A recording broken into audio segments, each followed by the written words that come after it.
Hello बच्चों, स्वागत है हमारे चैनल पर। आज हम आपके लिए लेकर आए हैं बच्चों इकतारा भाग 2 कक्षा 4 के लिए गणित की पाठ्य पुस्तक। गणित की पाठ्य पुस्तक में आज बच्चों खुशी की बात है कि हम कंप्लीट करने वाले हैं, यानी कि सबसे लास्ट का जो दे रखा है पार्ट, हमने सीखा और समझा, इसको आज हम हल करवाने वाले हैं।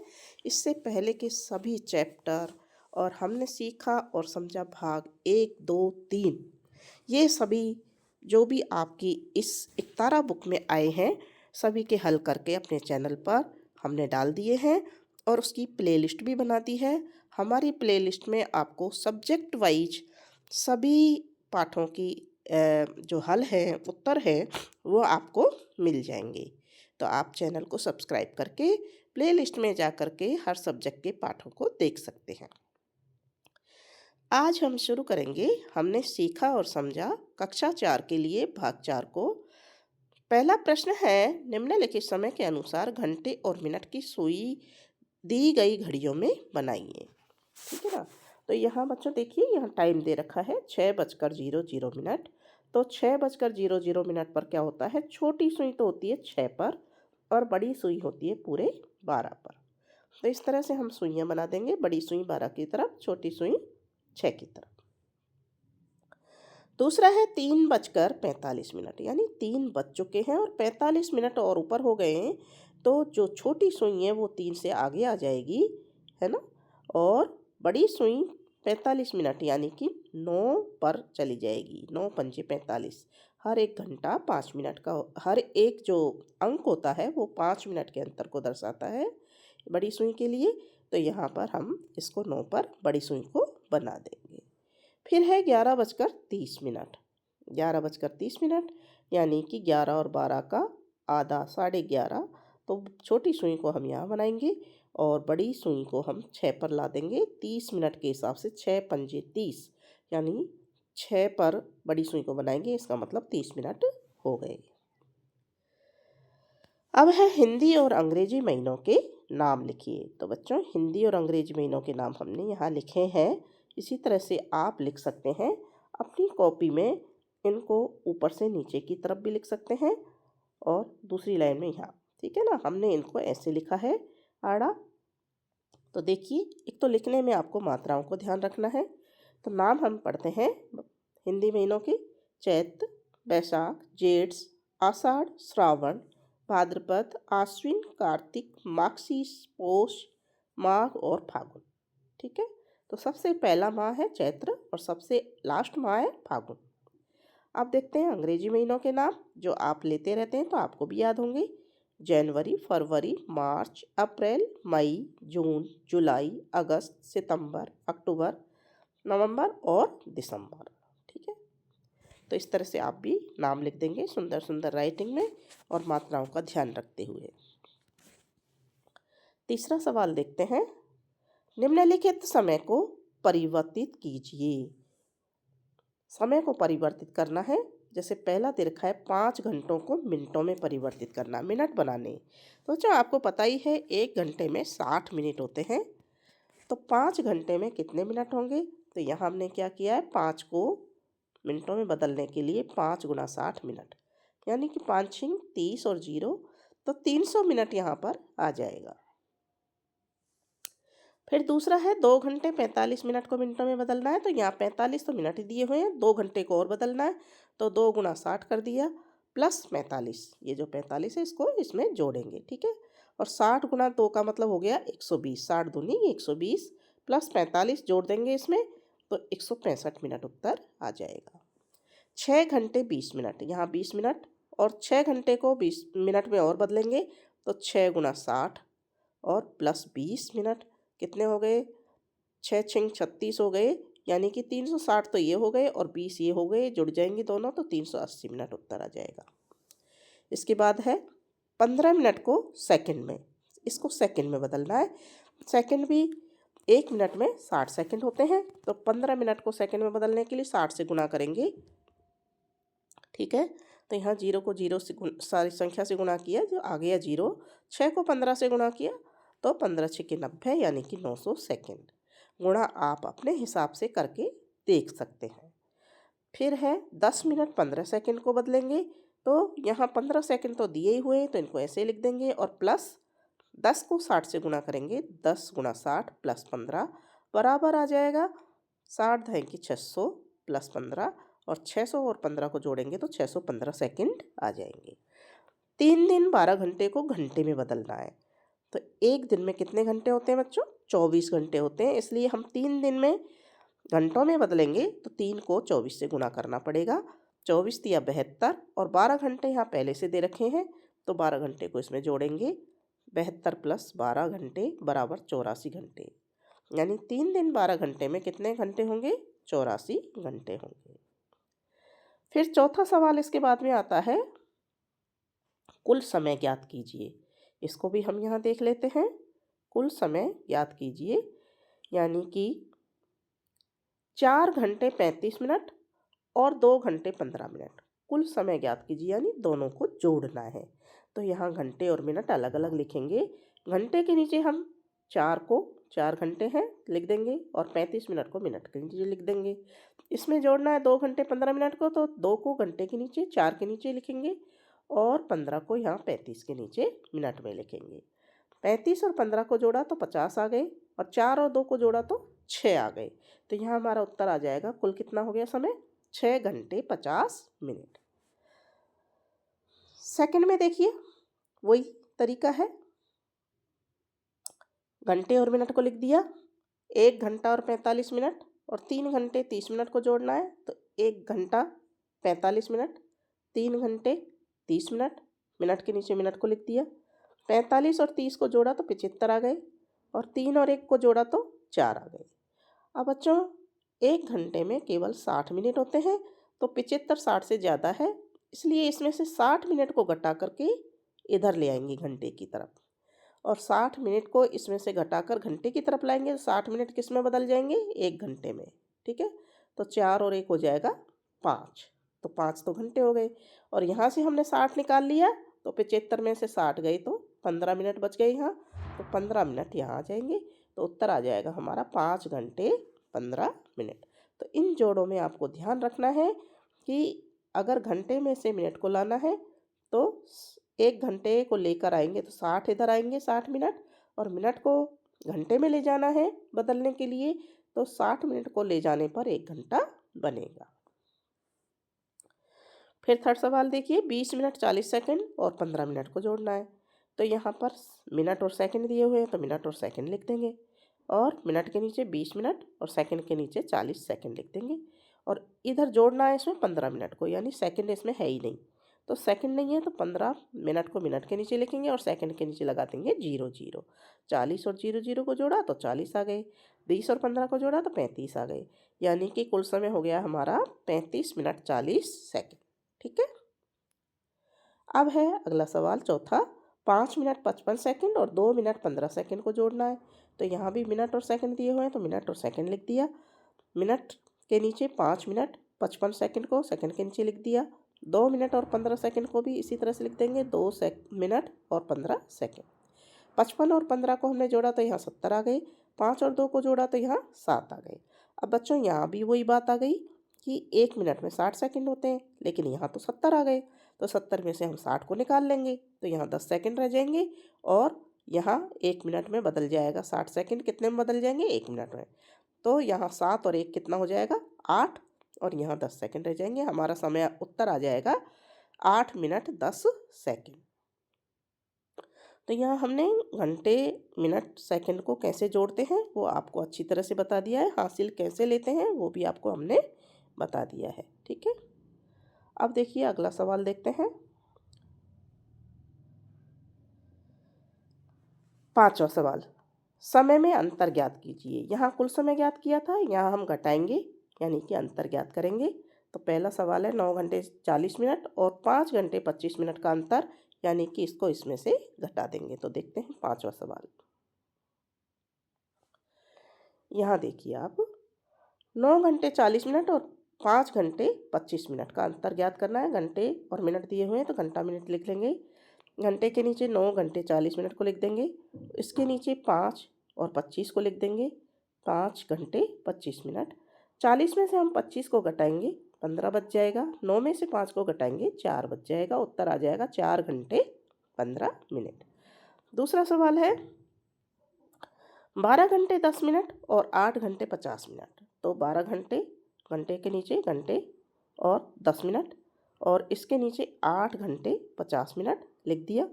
इसमें से आप घटाएंगे तो यहाँ देखो बच्चों, ध्यान देने की ज़रूरत है। 10 में से हम 50 को नहीं घटा सकते, इसलिए हम पहले 12 घंटे में से 1 घंटा निकाल लेंगे। 1 घंटा निकाल के इधर लाएंगे तो 60 मिनट हो जाएंगे, और 60 और 10 को जोड़ देंगे तो कितने हो गए यहाँ पर? 70 मिनट हो गए। अब 70 में से 50 को घटाना है तो यहाँ बच जाएंगे 20 मिनट यहाँ शेष रह गए। और यहाँ से हमने 1 घंटा निकाल लिया था 12 में से, तो यहाँ रह गए 11 घंटे। 11 में से 8 गए तो 3, यानी कि 11 में से 8 को घटाएंगे 3 बचेंगे। तो हमारा उत्तर आ जाएगा 3 घंटे 20 मिनट। ठीक है। तीसरा सवाल देखिए बच्चों, 30 मिनट और 15 सेकंड और 18 मिनट को जोड़ना है। अब यहाँ मिनट और सेकंड दिए हुए हैं तो मिनट और सेकंड लिख दिया। मिनट के नीचे 30, सेकंड के नीचे 15 सेकंड, फिर नीचे इसमें 18 मिनट को जोड़ना है तो 18 को 30 मिनट के नीचे लिख लेंगे, और सेकंड एक भी नहीं है तो 0 लिख देंगे। 15 में से 0 सेकंड गए, घटाए तो 15 बच गए, और 30 में से 18 को घटाया यानी कि 0 में से 8 गए तो 2, यानी कि यहाँ से हासिल लेंगे 10 में से 8 गए तो 2, और 2 में से 1 गए तो 1। ठीक है। तो यहाँ उत्तर आ जाएगा 12 मिनट 15 सेकंड। फिर देखिए 1 घंटा 20 मिनट और 45 मिनट को घटाना है, इसमें से। तो यहाँ देखिए घंटा और मिनट लिख दिए, 1 घंटा 20 मिनट लिख दिया, और यहाँ पर केवल 45 मिनट दिए हुए हैं। घंटा एक भी नहीं है तो घंटे के नीचे 0 घंटा और मिनट के नीचे 45 लिख दिए। अब यहाँ पर 20 में से 45 को नहीं घटा सकते। ठीक है। तो हम क्या करेंगे, इस 1 घंटे को हम इधर उधार ले आएंगे, और यहाँ 1 में से 1 गया तो यहाँ 0 घंटा बच जाएगा ऊपर, और यहाँ पर 60 मिनट में ये परिवर्तित हो जाएगा। 1 घंटे को मिनट में बदलेंगे तो 60 होंगे, और 60 और 20 को जोड़ा तो कितने हो गए? 80। अब 80 मिनट में से हमको 45 को घटाना है। 80 में से 45 मिनट को घटाएंगे तो 35 मिनट बच जाएंगी, और यहाँ 0 में से 0 को घटाएंगे 0 बच जाएगा। तो उत्तर आ जाएगा 0 घंटा 35 मिनट। फिर देखिए छठा सवाल, हल कीजिए। यदि स्कूल की कैंटीन में समोसे की कीमत 18 रुपये और जूस की कीमत 22 रुपये है तो दोनों की कुल कीमत कितनी होगी? बहुत सिंपल सा सरल सा सवाल है, यानी कि इनको और इनको जोड़ेंगे दोनों की कीमत को तो दोनों का कुल कीमत आ जाएगी। फिर भी हम इसको हल करके देखते हैं। यहाँ देखिए छठा सवाल,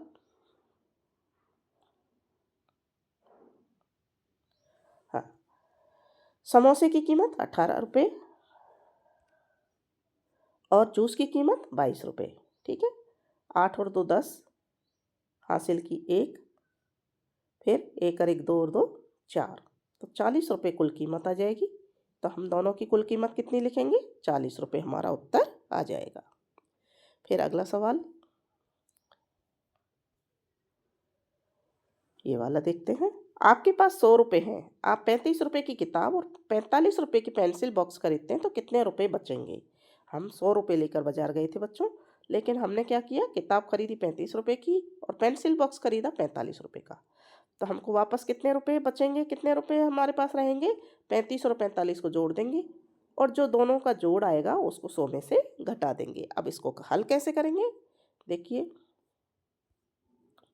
यहाँ देखिए, कुल रुपए हमारे पास 100, सामान की कीमत कितनी हो गई? किताब 35 रुपये की, पेंसिल बॉक्स 45 रुपये का, तो 35 प्लस 45 दोनों को रुपए को जोड़ दिया, 80 रुपये आ गए, और शेष रुपए कितने रह जाएंगे? 100 माइनस 80 रुपये, तो 20 रुपये हमारे पास शेष रह जाएंगे। ठीक है। अब देखते हैं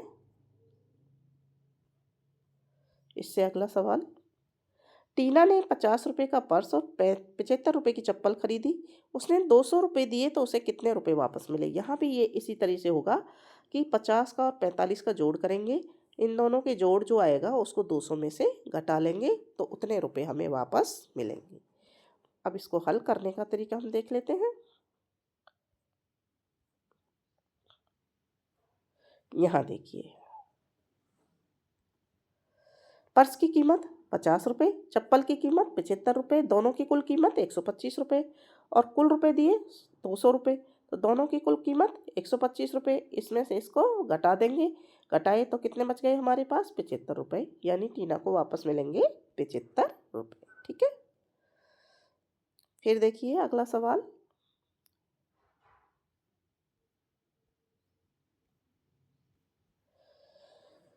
रुपए और पैसों का परस्पर रूपांतरण। 475 पैसे को रुपए में बदलना है। अब यहाँ पैसे को रुपए में बदलना है, यानी कि 1 रुपए में 100 पैसे होते हैं। जब पैसों को हम रुपए में बदलेंगे तो क्या करेंगे, 475 पैसे को रुपए में बदले, क्योंकि 1 रुपया बराबर होता है 100 पैसे, अतः 475 पैसे बराबर होगा 475/100 रुपये, यानी कि 475 पैसे में हमको 100 का भाग देना होगा और भाग देने पर हमारा उत्तर आएगा 4.75 रुपये, यानी कि 4 रुपये 75 पैसे हमारा उत्तर आएगा। ठीक है। अगला है 9.25 को रुपए को पैसे में बदलें। अब यहाँ रुपए को पैसे में बदलना है तो यहाँ भाग का उल्टा यानी कि गुणा होगा। 9.25 को हम 100 से गुणा करेंगे, 100 पैसे बन जाएंगे कितने, 925। इनका गुणा करेंगे तो 925 पैसे बन जाएंगे। तीसरा सवाल है 680 पैसे को रुपए और पैसे में कैसे लिखेंगे। तो 680 पैसे में 100 का भाग लगाएंगे, क्योंकि पैसे को रुपए में बदलना है, तो 6.80 आएगा। तो इसका मतलब है 6 रुपये 80 पैसे। 1000 पैसे कितने रुपए होंगे, 1000 पैसे हैं तो कितने रुपए के बराबर होंगे, इसमें भी 100 का भाग लगाएंगे हम। तो देखिए 1000/100, 100 का भाग लगाएंगे, 10 बार भाग जाएगा और 10 रुपये हमारा उत्तर आ जाएगा। अब देखते हैं 8वां सवाल। मुद्रा से जुड़ी दैनिक जीवन की समस्याएं।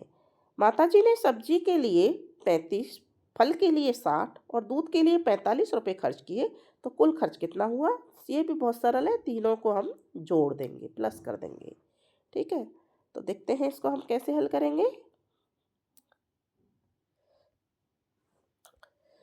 माताजी ने सब्जी, फल और दूध के लिए क्रमशः 35 रुपये, 60 रुपये और 45 रुपये दिए, यानी कि तीनों चीज़ों पर कुल खर्च 35 + 60 + 45 रुपये बराबर 140 रुपये उत्तर आ जाएगा। अब इससे अगला सवाल देखते हैं। राहुल के पास 500 रुपये हैं, उसने 120 की पेंसिल बॉक्स, 180 की कॉपी और 75 रुपये की पानी की बोतल खरीदी। उसके पास कितने रुपए बचेंगे।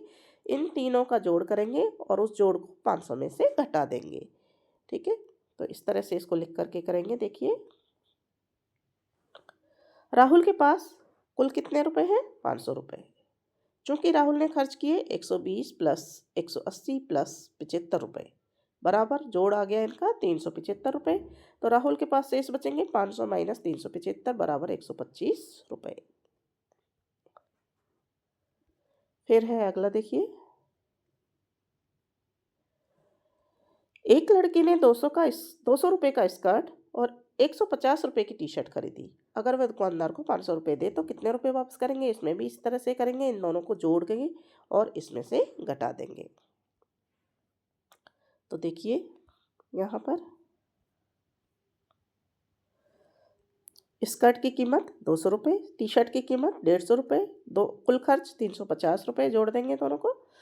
उसने दुकानदार को दिए 500 रुपये, कुल खर्च हुआ 350 रुपये जो यहाँ आया था, और इसमें से इसको घटा देंगे तो 150 रुपये शेष रह जाएंगे। तो उसको वापस कितने मिलेंगे, 150 रुपये वापस मिलेंगे।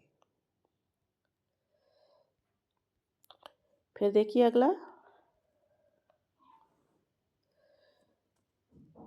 एक दुकान पर मिठाई की कीमत 300 रुपये, नमकीन की कीमत 250 रुपये, चॉकलेट की कीमत 100 रुपये है। तो यदि ग्राहक मिठाई, नमकीन और चॉकलेट खरीदकर दुकानदार को 1000 रुपये देता है तो दुकानदार उसे कितने रुपये वापस देगा।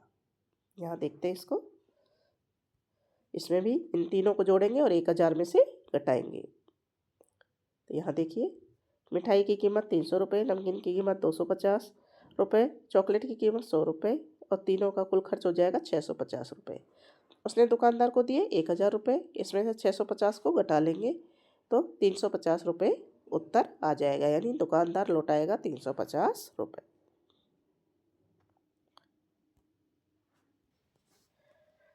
अब अगला सवाल देखते हैं।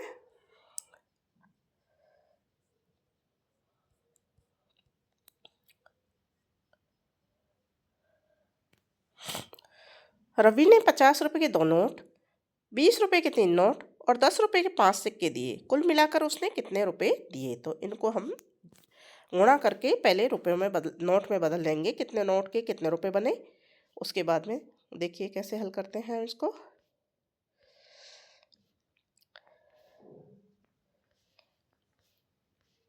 यहाँ देखिए, रवि ने दिए 50 रुपए के 2 नोट, तो 50 गुना 2 यानी कि 100 रुपये।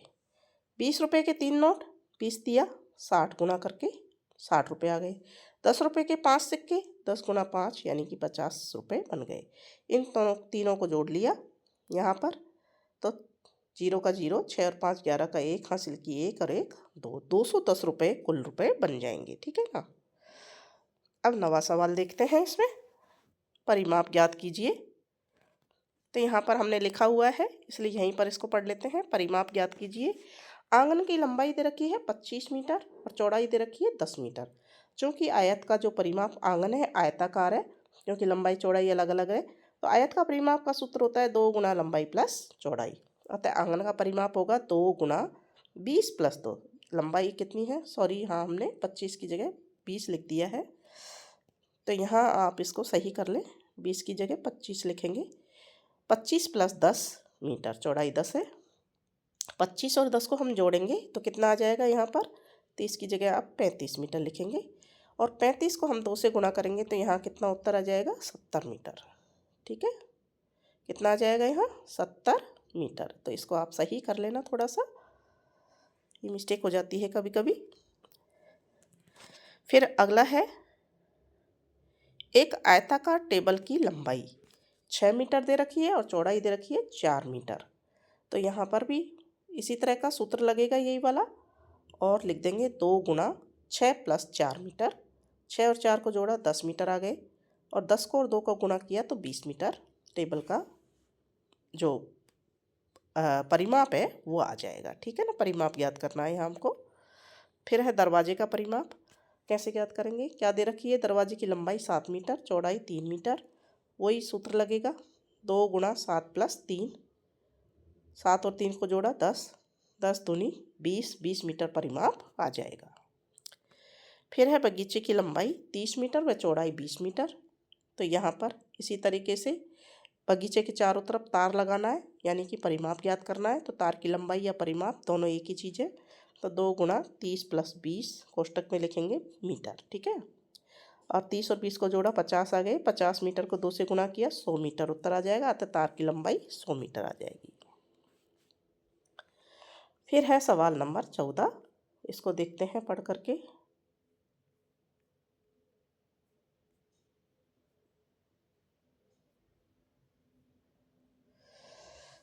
यहाँ पर देखिए, गत सप्ताह, सॉरी, ये सवाल हमने कौन सा किया था,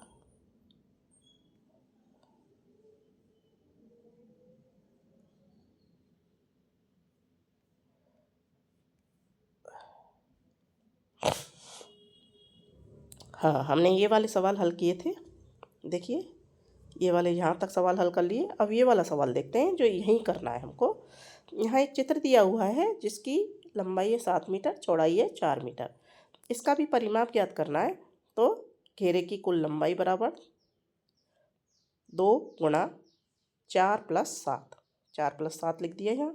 7 और 4 11 हो गए, 11 दूनी 22 मीटर, यानी कि इसका परिमाप आ गया, कुल घेरे की कुल लंबाई कितनी आ गई, 22 मीटर। तो यहाँ हमने 22 मीटर पढ़ दिया। दूसरा चित्र वर्गाकार है जिसकी एक भुजा दे रखी है 4 मीटर, और यहाँ हमको भरना है उत्तर कितना आएगा।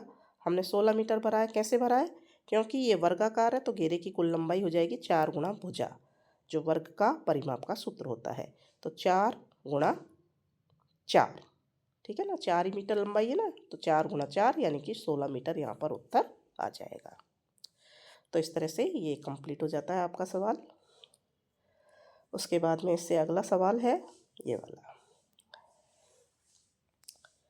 10वां सवाल। दी गई आकृति के क्षेत्रफल और परिमाप के संख्यात्मक मान में कितना अंतर है। तो यहाँ पर देखिए परिमाप के संख्यात्मक मान में कितना अंतर है। तो यहाँ पर परिमाप और क्षेत्रफल, यहाँ क्षेत्रफल और परिमाप का अंतर निकालना है। क्षेत्रफल कितनी टाई लाइन में गिन लेंगे, 1 2 3 4 5 6 7 8 9। तो क्षेत्रफल तो हो गया इसका 9। अब परिमाप को देख लेते हैं। परिमाप क्या होती है, चारों तरफ की लंबाई। तो 1 2 3 4 5 6 7 8 9 10 11 12 13 14। 14 इसका परिमाप हो गया। तो 14 में से 9 को घटाया, कितने बच गए, 9। 14 में से हम यहाँ 9 को घटाने वाले हैं, तो यहाँ बचेगा हमारे पास 5। हमने यहाँ गलती से 6 लिख दिया है, 5 बचेगा। तो इसका संख्यात्मक उत्तर आएगा 5। ठीक है, निशान हमने 5 पर ही लगाया है, वहाँ गलती से हमसे 6 लिख गया है, तो यहाँ 5। ठीक है। अब 11वां सवाल है, दी गई आकृति में से एक ऐसा युग्म चुनें जिसका परिमाप समान हो। तो यहाँ पर समान परिमाप यानी कि चारों तरफ की लंबाई हमको देखनी है कि कितनी होनी चाहिए, समान होनी चाहिए। कौन कौन सी आकृतियों की समान है, गिन करके देखिए, 1 2 3 4 5 6 7 8 9, इसकी 9 है। फिर यहाँ देखिए, अब इसकी गिनते हैं, 1 2 3 4 5 6 7 8 9 10। ये तो ज़्यादा हो गई, तो इसको छोड़ दो। 1 2 3 4 5 6 7 8 9 10, यानी कि 3 और 3 6 और 3 9 और 3 12 हो गई है ना। और इसकी कितनी थी, 3 और 3 6 7 8 9 10 11 और 12, यानी कि इन दोनों का जो परिमाप है वो बिल्कुल समान है। तो यहाँ इसका नाम है एल और इसका नाम है एन, तो यहाँ पर हम टिक कर देंगे। ठीक है।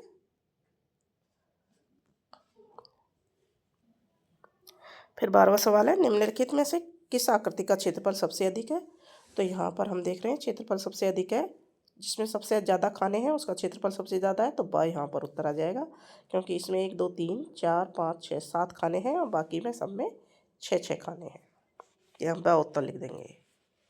फिर देखिए,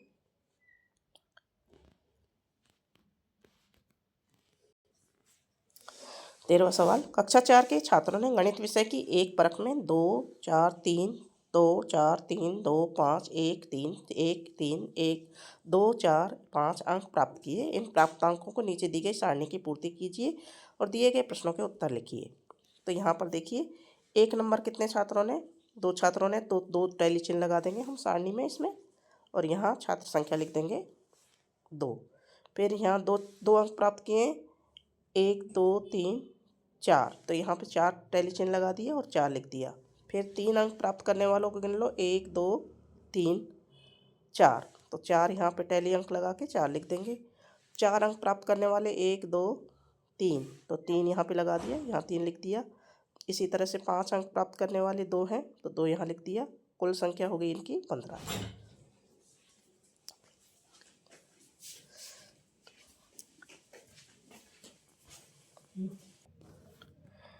अब इसमें प्रश्न है कि 3 अंक प्राप्त करने वाले छात्रों की संख्या बताइए। तो 3 अंक यहाँ पर देखिए कितने छात्रों ने प्राप्त किए, 1 2 3 4, यहाँ हमने 4 लिखा है, तो हम यहाँ 4 उत्तर लिख देंगे। कक्षा की कुल छात्र संख्या बताइए। कक्षा की कुल छात्र संख्या हमने यहाँ जोड़कर लिख दी 15, तो यहाँ पर लिख देंगे 15। ठीक है। अब है यहाँ लास्ट सवाल, गत सप्ताह विद्यालय में अनुपस्थित रहे विद्यार्थियों की संख्या सारणी में दी गई है, इसे दंड आरेख यानी कि स्तंभ चार्ट द्वारा दर्शाइए। यहाँ देखिए, ये सारणी दी हुई है। सोमवार को 5, मंगलवार को 4, बुधवार को 6, गुरुवार को 4, शुक्रवार को 7 और शनिवार को 3 विद्यार्थी अनुपस्थित हैं। तो है इसका हमने दंड आरेख बनाया है, ये देखिए। यहाँ पर हमने जो ये वाली एक्स अक्ष है, इस पर हमने सोम मंगल बुध गुरु शुक्रवार और शनिवार, ठीक है। और यहाँ हमारी जो संख्या दे रखी थी सारणी में, यहाँ देखिए कि सबसे बड़ी संख्या यहाँ 7 है और सबसे छोटी 3 है। तो हमने यहाँ 1 से संख्या चालू करके ये निशान लगा दिए हैं, 1 2 3 4 5 6 7, ठीक है। उसके बाद में सोमवार को हमारी संख्या है सारणी में 5, तो सोमवार को हम 5 तक यहाँ पर निशान लगाएंगे।